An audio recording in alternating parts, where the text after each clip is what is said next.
Hey everyone, it's the end of day 3 of Expedition League, and I already have my Headhunter, so I figured I would make a video detailing the process I went through in order to obtain one.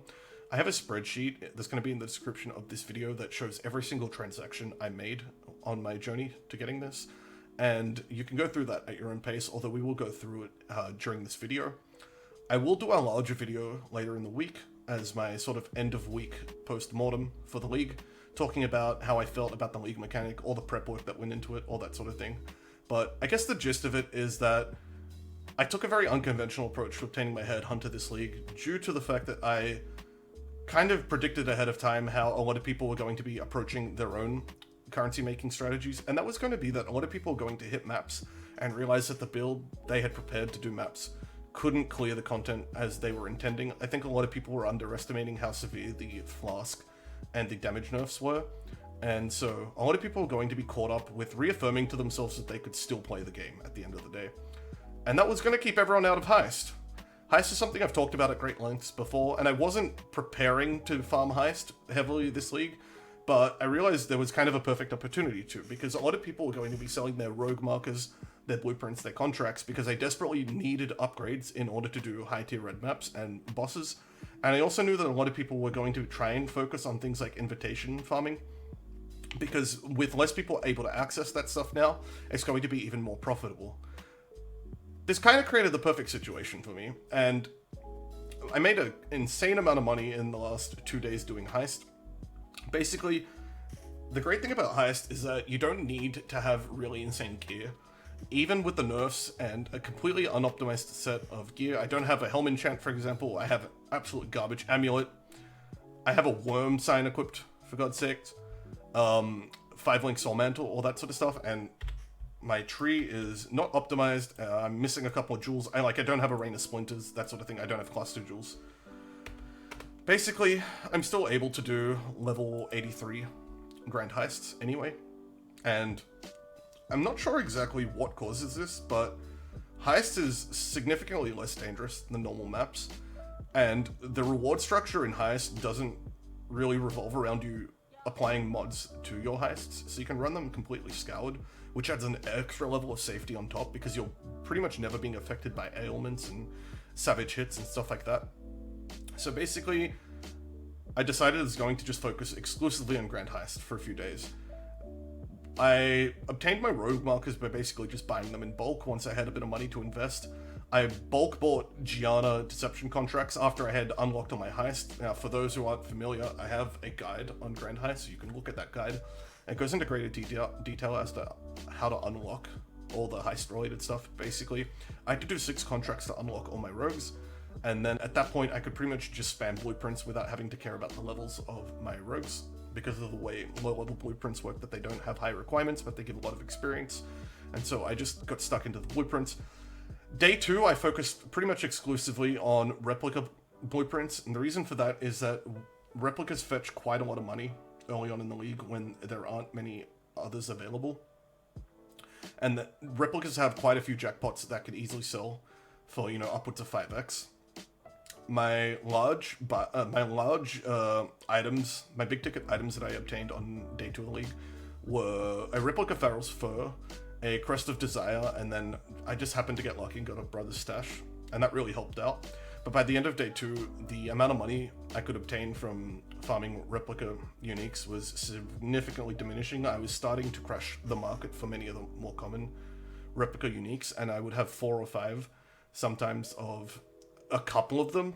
And there are a lot on the spreadsheet that I haven't listed. The spreadsheet only contains things that were worth 5C or up, or in some cases things that I thought were going to be more than 5C but ended up being less, and because I'd already written them in, I just recorded the price for them.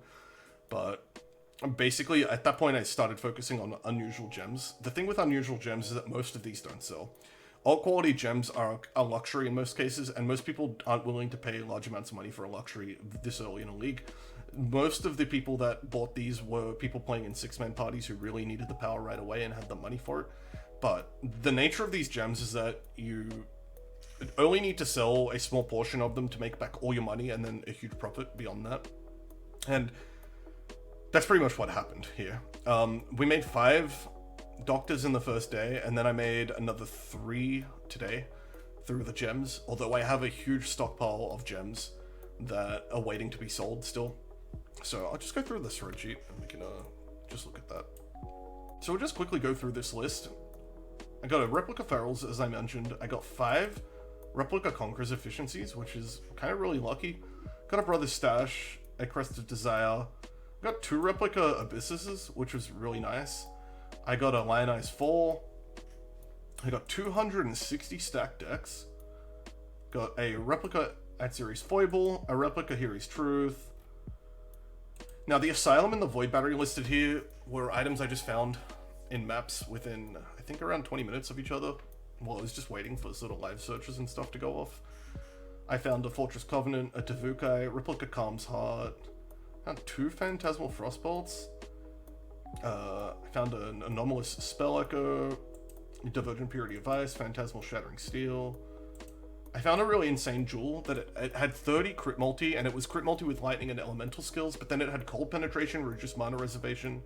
I had 12% of a dual res, and then 50% crit chance. This is really insane for the new Spark carry builds that are going out that are converting lightning damage to cold damage. This is perfect, because it's giving crit multi to lightning skills, but then cold penetration. I only sold this for 3x, but I could have held on to this and sold this for a lot more money. The thing was, I wanted the money right away, so I could just lock in the Headhunter and do this video and then go to bed. You can sort of go through it and see for yourself. The 600 fusing was kind of an approximation. I think it was close to like 610, but this is roughly what it ended up being, so I forgot the exact amount. And then I made 3 exalts worth of exalt shards, so that was included in there. There are a lot of other things that weren't included here, but they were just sort of gumball type currencies. Like I sold a lot of chromatics, I sold alterations, I sold chisels. And I sold them all in small quantities periodically to sort of like hit breakpoints, because I was buying doctors to earn the Headhunter, and I was trying to lock in doctors. The reason I use the doctors approach rather than buying the Headhunter outright is that although sometimes just buying the Headhunter outright can be better, it usually works out to be roughly the same at the end. But if you're doing it through doctors, you can live search the doctors, and there are often people who earn a doctor early in a league and want to make a very quick sale, so they'll put a doctor up for like half an exalt cheaper than normal, and sometimes you're the only person live searching for the doctors at that time, and so you just snag a doctor for half an exalt cheaper than what it usually would cost. So that's just, and the other thing that's really nice about that is that you kind of lock in the currency as doctors, which prevents you from being tempted to spend it. I know in the past I've had the problem that when I sit on a stack of say 60 exalts and my build's struggling to clear things, that I get into the habit of then spending the money because I have it. So locking it in the form of doctors prevents me from spending it impulsively. But yeah, basically, we're in 71 exalts from all the stuff listed here. I would probably estimate close to another 10 exalts worth of stuff not listed here. You know, the gumball type currencies. And the cost for the doctors was 64. So you could probably estimate close to around 15x invested back into the strategy of buying the blueprints. So yeah, that's pretty much why I got my Headhunter before I got my 6th link, and before I got a lot of other items. You know, a lot of people don't like to think outside of the box when it comes to approaching changes in the meta for this game, but I think to me it just seemed like the obvious decision to go do easy content and farm out the money, as opposed to, you know, having to overinvest in a build that I was then going to re-roll out of. I think pursuing things like bosses and invitations would have made more sense if I enjoyed the totem playstyle, but freezing pulse totems has always just been a means to an end for me. It's a backup league starter that I've always had in my back pocket, you know, just in case Stormbrand got nerfed, which it did in this league. And now that the league start period's over and I've earned my money, I have a lot of stuff that hasn't sold, and probably by tomorrow it's going to all sell, and so within a couple of days I can start looking into re-rolling to Stormbrand or Ellie Hit Raider, depending on what I'm feeling like. I think I'm leaning towards Stormbrand Assassin at this moment in time. I'm just not really sure, but you know, I don't really enjoy the slower nature of the Freezing Pulse Hierophant. It gets the job done, that's for sure. You know, we did some Deathless Elder Guardians today. It's been doing tier 16 maps just fine, but you know, ultimately, if I really wanted to take it to the level where it can farm the hell out of invitations the way certain players such as Grimro are doing at the moment, then it was going to require a big investment, and I just figured, you know, I can cut out that whole requirement and that whole, you know, part of this, you know, Headhunter farming strategy by just going straight for the Headhunter and Grand Heists, and then re-rolling, and, you know, not having to think twice about any of that. So I hope you enjoyed the video. If you want to know more, feel free to just hit me up on the stream. I'm happy to just answer any questions you have. You can pick my brain. Gonna probably be taking it easy tomorrow on stream, since I've done the bulk of the hard work now. We're gonna probably just slowly progress the Atlas from here on out while waiting for stuff to sell. And then once I've made maybe about 20 more exalts, I'll look into re-rolling to Stormbrand. But yeah, anyway, I'll catch you guys in the next one. Hope you had a great time. Feel free to like and subscribe. I'm very tired and I'm going to bed. See you in the next one.